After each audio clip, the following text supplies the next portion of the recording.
오늘의 늙기 전에 꼭 봐야 할 영화 119는 로튼 토마토의 에로 영화 탑 200에서 36위를, 타임지 선정 최고 관능적인 에로티시즘 영화에서 15위를 기록한 잠재된 욕망의 분출, 스위밍 풀입니다.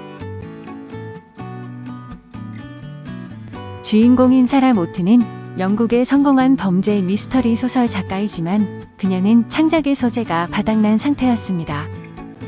그녀는 지하철에서 사라를 알아본 여자가 반가움을 표하자 자신이 아니라며 선을 그을 정도로 진이 빠져 있었습니다. 사라 모튼 맞죠? 첫눈에 알아봤어요. 봐요. 당신의 신작을 읽는데 맘에 들어요. 도엘 형사의 팬이에요. 당신 책 다 읽었어요. 사람 잘못 봤어요. 전 그런 사람 아니에요. 실례. 사라는 범죄 소설가로 출판사에서는 계속 사라만의 색깔이 뚜렷한 글을 원했지만 사라에겐 새로운 욕망 같은 것이 간절했습니다. 그런 그녀에게 편집장인 존은 프랑스 남부에 있는 자신의 별장에서 새로운 글을 쓰라고 말합니다. 사라는 편집장도 올 것이냐고 묻는데 편집장은 자기의 딸이 주말에 들를지 몰라서 곤란하다고 말합니다. 사라와 편집장의 관계가 보통 사이는 아닌 거죠.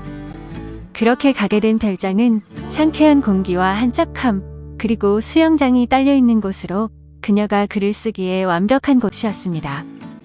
그리고 그녀가 묵는 별장의 편집장의 우려대로 그의 딸 줄리가 나타나는데 누가 있으면 신경이 쓰여 글을 못 쓰는 사라는 줄리의 방문이 반갑지 않았습니다. 자유분방한 줄리는 알몸으로 수영을 즐기고 사라는 그런 그녀를 훔쳐보는데 줄리는 낮에는 수영이나 선탠을 즐기고 밤에는 남자들을 별장으로 데려와 잠자리를 같이 합니다. 젊은 친구들뿐 아니라 상당히 나이든 사람까지 끌어들이는 줄리가 사라는 못마땅하고 불편했지만 조금씩 줄리에게 호기심이 생기게 됩니다. 나가니? 네. 허락받고 나가야 해요. 집에 올 땐 좀 조용히 들어와주면 훨씬 좋겠구나. 네, 엄마. 네, 엄마가 딱하군. 어째서요? 밤마다 다른 남자와 들어오는데 맘이 편하겠니? 그렇게 줄리의 방탕한 생활에 대해 지적하는 사라에게 줄리는 냉정하게 쏟아붓습니다. 착각하지 마요. 아줌마가 뭘 알아요? 아줌마는 욕구불만의 영국 여자일 뿐이에요. 추잡한 건 죄다 쓰면서 실천은 못하잖아요. 고상 떨지 마세요. 사라는 그런 줄리에게 묘한 매력을 느끼게 되어 그녀에 대한 글을 쓰기로 하는데 어느 날 줄리가 외출한 사이 줄리의 가방에서 그녀의 일기장을 발견하게 됩니다. 사라는 줄리의 일기장을 훔쳐본 후 드디어 소설을 써내려가기 시작합니다. 줄리와 저녁을 먹으러 간 사라는 줄리에게 이것저것을 물어보는데 줄리는 사라에게 자신에 대한 이야기를 들려줍니다. 또한 줄리는 집에 돌아와 술을 같이 마시면서 사라에게 자신의 어머니에 대한 이야기를 들려주게 됩니다. 대마초는 안 태우겠죠? 어째서? 책은 표지만 보고 판단하는 게 아니야. 한창 때 나눠서 표어도 받고 섹스도 같이? 맞아. 런던 근처에서였지. 어떤 건지 엄마한테 들어봐서 잘 알아요. 어떤 얘기를 들었는데? 엄마가 아빠를 만났던 이야기랑 유혹당했던 이야기. 엄마가 여기서 살았었니? 가끔 아빠와 특히 여름에 헤어진 뒤론 다시 안 오려고 했어요. 엄만 니스로 떠났어요. 암튼 여긴 아빠 집이에요. 엄마는 아빠가 프랑스로 와서 같이 살길 원했니? 네. 런던의 아내와 가족을 버리라고도 했고요. 존은 그럴 남자 아냐. 다음 날 줄리는 사라가 잠시 자리를 비운 사이 사라가 쓴 글을 훔쳐보게 되고 그 글이 자신에 대한 것임을 알게 됩니다. 사라의 글을 본 줄리는 그날 밤 프랭크를 별장으로 데려오는데 프랭크는 사라가 자주 가는 카페 주인으로 사라가 내심 호감을 갖고 있는 남자입니다. 줄리는 사라 앞에서 프랭크와 춤을 추며 그녀를 자극하고 프랭크도 사라에게 같이 춤을 추자고 합니다. 처음에는 어색했지만 점점 흥이 오르고 있는데 아쉽게도 음악이 끝나버리고 사라는 잘 거라며 방으로 올라갑니다. 잠을 자려다 시끄러운 소리에 창 밖을 내다보니 프랭크와 줄리가 수영장에서 알몸으로 수영을 하고 있었고 이어진 두 사람의 진한 스킨십을 봅니다. 그러나 프랭크는 갑자기 줄리에게 집에 가겠다고 하는데 사라가 위에서 돌멩이를 던진 것으로 줄리는 가지 말라며 프랭크를 붙잡습니다. 다음 날 아침 프랭크가 보이지 않자 그의 행방이 궁금해진 사라는 프랭크의 가게를 찾아가 보는데 종업원은 사라에게 프랭크가 출근하지 않았다고 말합니다. 집으로 돌아온 사라는 수영장 타일에서 핏자국을 발견하고 줄리에게 묻지만 줄리는 자기 피일 거라며 거짓말을 합니다. 사라는 벽난로에서 타다 남은 양말 한 짝을 발견하게 되고 그것이 프랭크의 양말일 것이라고 추측합니다. 불길한 예감에 프랭크의 집에도 찾아가 보지만 프랭크는 보이지 않았고 사라는 정원사 마르셀의 집을 찾아갑니다. 마르셀은 스위스에 가고 없었는데 그의 딸이 줄리의 엄마는 벌써 죽었다고 하는 말에 사라는 놀라 존에게 전화를 하지만 존은 전화를 받지 않습니다. 줄리는 별장으로 돌아온 사라를 보고 정신나간 사람처럼 엄마라고 부르짖으며 매달리는데 사라가 내 엄마가 아니라고 말하자 정신을 잃고 쓰러집니다. 정신을 차린 줄리에게 사라는 프랭크에 대해 물어봅니다. 진실을 말해줘. 꼭 알아야겠어. 프랭크 말인가요? 그래. 제가 죽인 것 같아요. 왜? 모르겠어요. 아줌마나 책을 위해서 그랬는지도. 줄리가 말한 곳으로 가보니 정말로 프랭크가 죽어 있었는데 사라가 줄리와 프랭크의 도를 넘는 스킨십을 보고 돌멩이를 던진 후 귀마개를 꽂고 잠든 사이에 줄리가 프랭크를 죽인 것이었습니다.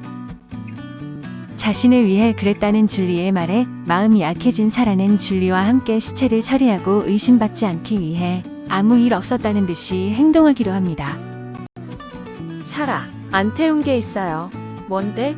아줌마 책. 증거가 될 수 있잖아요. 읽었니? 아니요. 그냥 상상이 돼서요. 상상 그만하고 자.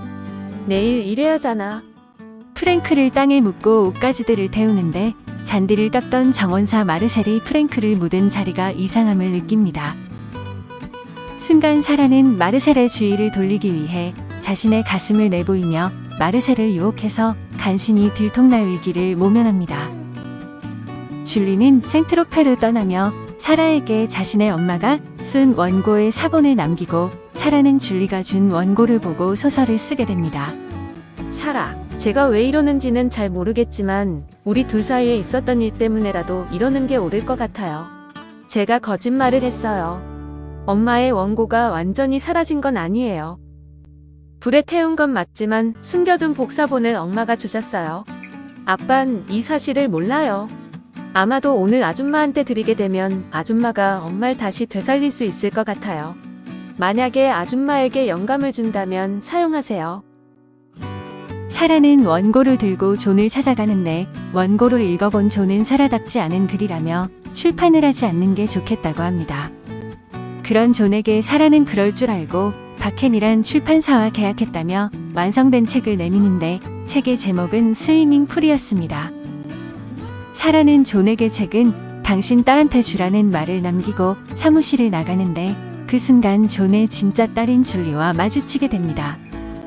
진짜 딸 줄리는 별장에서의 줄리와는 완전히 다른 다소곳한 소녀였는데 그런 줄리를 보고 사라는 의미심장한 미소를 짓습니다. 스위밍 풀. 영화의 결말에 대한 해석은 관객의 몫으로 남겨진 불친절한 영화라고 할 수 있는데 별장의 줄리는 사라가 만든 가상의 인물로 짐작됩니다. 프랑소와 오종 감독의 작품답게 마지막에 멍해지는 영화인데 이야기의 과정이 범죄 소설의 분위기를 자아냅니다.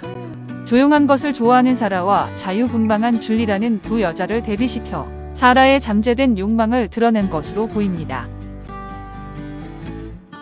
그럼 이 영화의 감독과 출연자를 마지막으로 알아보겠습니다. 감독인 프랑소와 오종은 1967년 파리 출생으로 초기의 단편 영화들이 세계 유수의 단편 영화제에 초청받은 바 있습니다. 이후 시트콤이란 작품으로 장편 영화에 진출하는데 동시대 프랑스 영화계의 악동, 예술적 악덕으로의 투신 등의 닉네임을 갖고 있습니다. 레퓨지, 인더 하우스, 영앤 뷰티풀, 나의 사적인 여자친구, 두 개의 사랑, 신의 은총으로 썸머 85 등이 대표작입니다. 사라 모튼 역의 샤론 램플링은 베니스 영화제와 베를린 영화제에서 여우 주연상을 수상한 영국의 명배우입니다. 45년 후 영앤 뷰티풀, 아이 오브 더 스톰, 공작부인 세기의 스캔들, 레밍, 하우스키, 엔젤 하트, 스타더스트 메모리즈, 비엔나 호텔의 야간 배달부 등의 대표작이 있습니다. 줄리 역의 루디 빈사니에는 9세 때부터 연기를 시작한 아역배우 출신의 프랑스 여배우로 1979년생입니다. 스위밍 풀로 미국인들에게 큰 사랑을 받았는데 블랙과 화이트의 비키니를 입고 수영장 옆에 누운 도발적인 이미지가 전 세계를 돌아다녔습니다. 피터팬에서 주연 팅커벨 역할을 했으며 8명의 여인들에서는 카트리느 드네브, 이자벨 위페르, 엠마니에 베아르 등 프랑스의 유명 여배우들과 어깨를 나란히 했습니다. 사랑하는 이여, 내 마음의 가을 숲으로 어서 조용히 웃으며 걸어 오십시오. 낙엽 빛깔 닮은 커피 한 잔 마시면서 우리 사랑의 첫 마음을 향기롭게 피워 올려요. 쓴맛도 달게 변한 오랜 사랑을 자축해요. 지금껏 살아온 날들이 힘들고 고달팠어도 함께 고마워하고 앞으로 살아갈 날들이 조금은 불안해도 새롭게 기뻐하면서 우리는 서로에게 부담 없이 서늘한 가을 바람, 가을 하늘 같은 사람이 되기로 해요. 이혜인, 작은 위로.